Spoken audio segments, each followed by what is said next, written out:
either it was, a gesture, social noise, something, because in reality, that's not how stage isn't really reality, so to speak.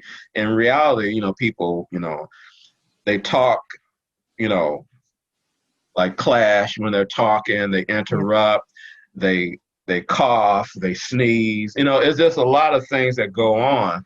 So along with don't revert back, early on I would tell them, when you see the pauses that's in the script, try to create something while that pause is going on.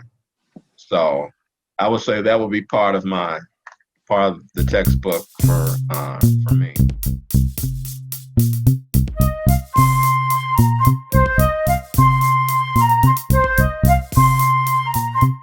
We want to talk a little bit about that play. We want to talk about your next journey as creative people.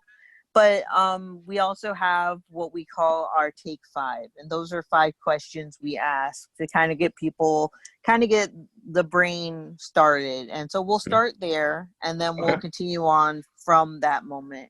And so our All right. first question would be what what turns you off about the theater? Like what about theater just doesn't sit right with you, you don't like, or just you think could be better?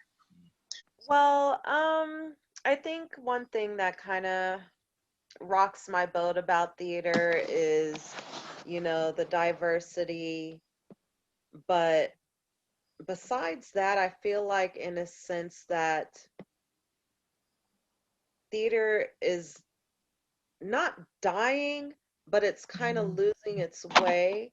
You know, Yeah. um, Live theater, thanks to technology and live streaming and and everything else, it's just it's hard to get people to come out and see something live Mm. anymore. you know. But on the other hand, now that we're going through what we're going through and everything's becoming virtual, less content that can be made out in the open or out on a studio lot somewhere, it's starting to bring people back into the theater. And I hope it makes it to where people start looking back at the traditional form of art and theater. Mm-hmm. Sometimes people go to theater for vanity reasons. Mm-hmm. It could be, someone that they know in the cast, or uh, they're there, of course, to support whoever's there, that they're supporting. Mm-hmm. But to me, the the thing that I don't like about theater is when you have particular audiences who are there for the wrong reasons. Mm-hmm. They're there. Um, some of them are there for just for the sake of just, well, my significant other dragged me here Mm-hmm. to see this play, or whatever. And they may not really be into theater or something like that. But it's, when you have an audience that's there just for the art of it, for the love of it, is great. But for the most part, it's a mixed bag sometimes, Mm-hmm. especially when you think, oh, I know this artist is gonna, they're gonna get this part of the play, well, whatever, and then it's kind of like silence, or they respond to something and you go like, I wasn't expecting that. So, Mm-hmm. is the audience can be fickle in many ways, and it can affect, the outcome of being a director, or what you thought that it was supposed to be based upon an audience. So I would say those are things that I mostly hate, as far as like not being able to have an audience there just for what you put out, and get it, and get what you put on stage, as opposed to just there just to be there. Hmm. Our our second question is just as open ended. So, and that is, What turns you on about the theater? What do you love? What do you really connect to? And what resonates with you? I like the immediacy, Mm. kind of a walking on a tightrope effect, not knowing, even though you rehearsed with the cast and tech, when it's unpredictable, uh, it's live, Mm-hmm. And not recording, you know, and we experienced that even with this run, through Zoom, that, if anything could happen, it will. Mm-hmm. And in a way, it helps, especially as a director, um, or a person who's running the show. It keeps you on your toes. It keeps you grounded. It keeps you humble. It makes you realize that, even though, you've done all this rehearsing and everything and training your cast and crew, there's still things that you can learn, at that moment. What move to make? Should I turn the lights out if someone stalls? Um, what happens if a prop falls? Things like that, just the immediacy of it all.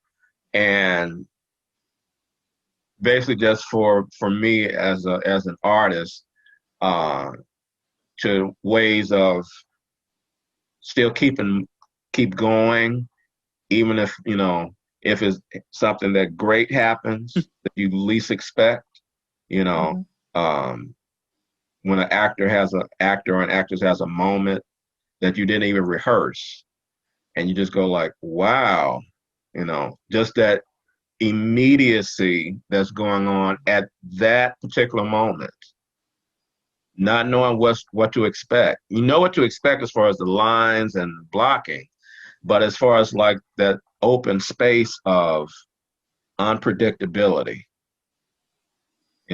that's what I like about theater. I have to say the same thing for me. I've always enjoyed more of the live action anything. um, and I think that mostly comes from is because even growing up, I did theater, choir, I sing, but when I got out of the military, like we were talking about earlier, um, I moved to Hollywood. I wanted to get back into it. And I worked in the entertainment industry. I worked as a talent agent, but I've also worked on set, as an actor. And what I enjoy the most about theater is that, like he said, it's the unpredictability. You know, when you're working in the entertainment industry and everything's being recorded, you can reset at any second and do it over. Mm-hmm. When you're on stage, there's no going back. When you're on stage performing in front of people, there's no going back. If a mistake is made, you got to keep going. But the other aspect of it is when you're working with, really good actors, the more and more they perform live, even though they've rehearsed it, you'd be surprised at how the character can change almost every performance, Mm-hmm. based off of the ad-libbing or based off of something that they're just feeling in the moment. You know, if they're feeling something in the moment and it comes out, it can make everything so much more dynamic. Um, our next question would be, where's a moment of failure in your career or even in your most recent play, that hit you, and what did you learn from it? What did it teach you going forward? Mm. I Moment guess of for me, failure. I don't see anything as a failure per Mm-hmm. se. I look at look at everything as a learning experience. And if it's something I can learn from, then that's a win for me. You know, I'm one of those type of people where I'll be the first to admit that I was wrong. because when Marcus told me, yeah, we're going to do this virtual and we're going to do it Zoom, that, and I was like, how is that going to What? work again? What? This But ain't gonna work. okay, let's roll with it. You know, like I really had my doubts in the morning or in the beginning, but working through the rehearsals and we, you know, we, for us, we rehearse like this all the time, and then we put it on the main stage. So I Mhm. knew the rehearsals weren't going to be a problem, but working through the rehearsals, and then every rehearsal I found us adding something more just because it was a virtual setting. It just kind of was like, wow, okay, I see how this is going to work.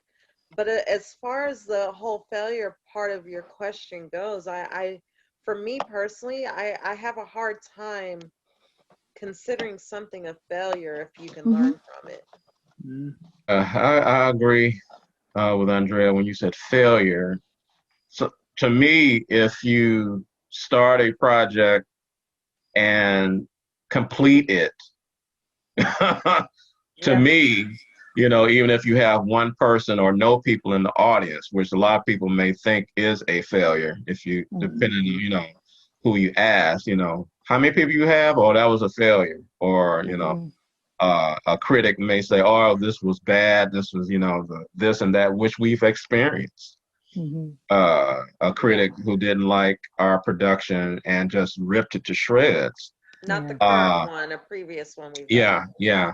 And it gets to you, but then you gotta realize, you know, there's thousands and thousands and thousands and thousands of other productions who are going through the same thing. You know, you got to have guts to be an artist. You have to have that Absolutely. to put yourself out there for failure. You know, not to have this big head of, you know, oh, I know I'm going to get hundreds and hundreds of people to love this, and the critics are going to love it, and the actors are going to act right. You know, Right. nothing is perfect. But as far as failure, I would think that would be more of that inner self, inner artist self thinking, am I a failure because of something that may have, you know, something may have, you know, just totally, just completely just knocked us off our ear, you know.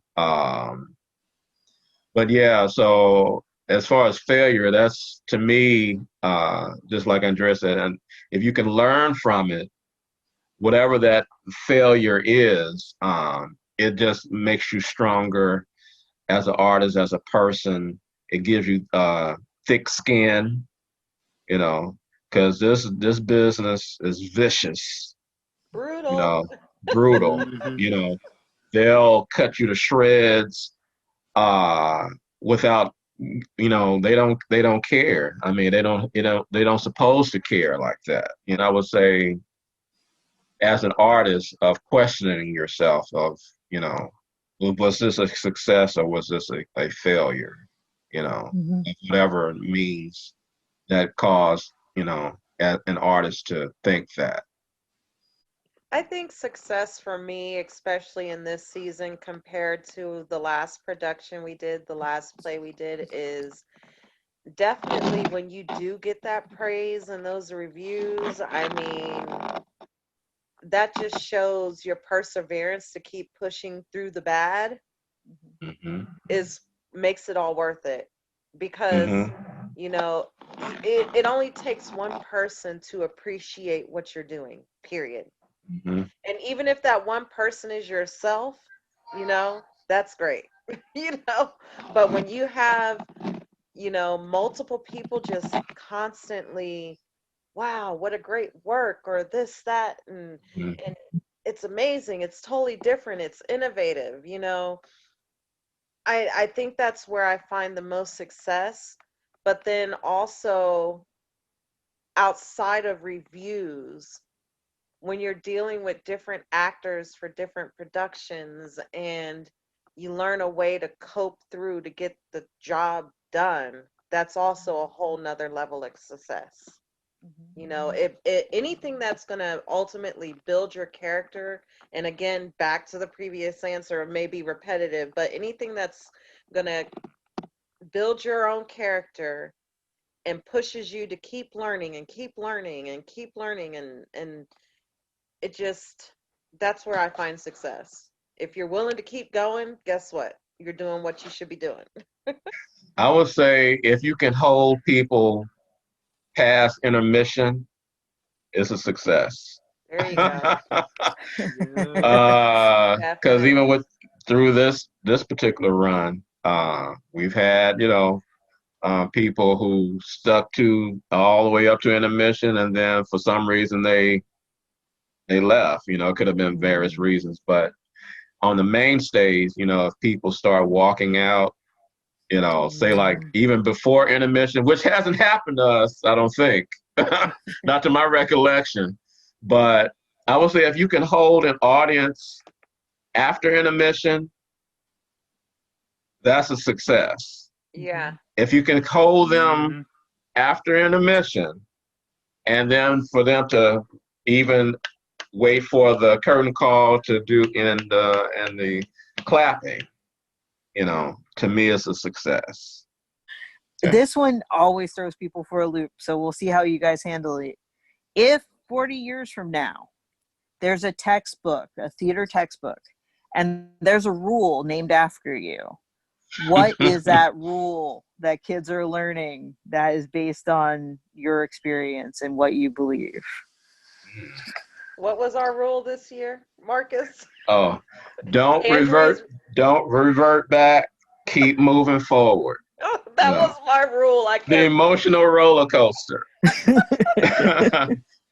Yeah, I kept repeating that to our cast this year, because for some reason we'd have an audition on a Tuesday, this was a month ago, and I've had so much going on since, but we'd have like an audition on a Tuesday and then come back on a Thursday, and the corrections we made on Tuesday are all of a sudden back on Thursday, just 2 days later.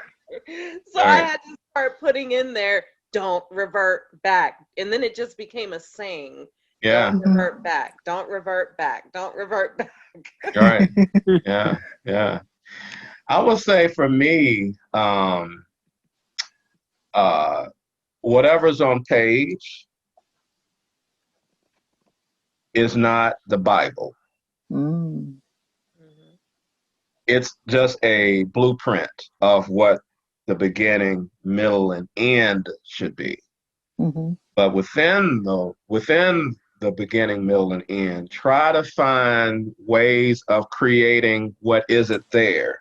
I know I was saying also during this run, the pauses are characters. Mm-hmm. Whatever there's a silence, create something that isn't there. Mm-hmm. Don't just pause just to be pausing. It should be some type of action going on. Either it was, a gesture, social noise, something, because in reality, that's not how stage isn't really reality, so to speak. In reality, people, they talk, like Clash when they're talking, they interrupt, they cough, they sneeze. It's just a lot of things that go on. So along with don't revert back, early on, I would tell them, when you see the pauses that's in the script, try to create something while that pause is going on. So I would say that would be part of the textbook for me.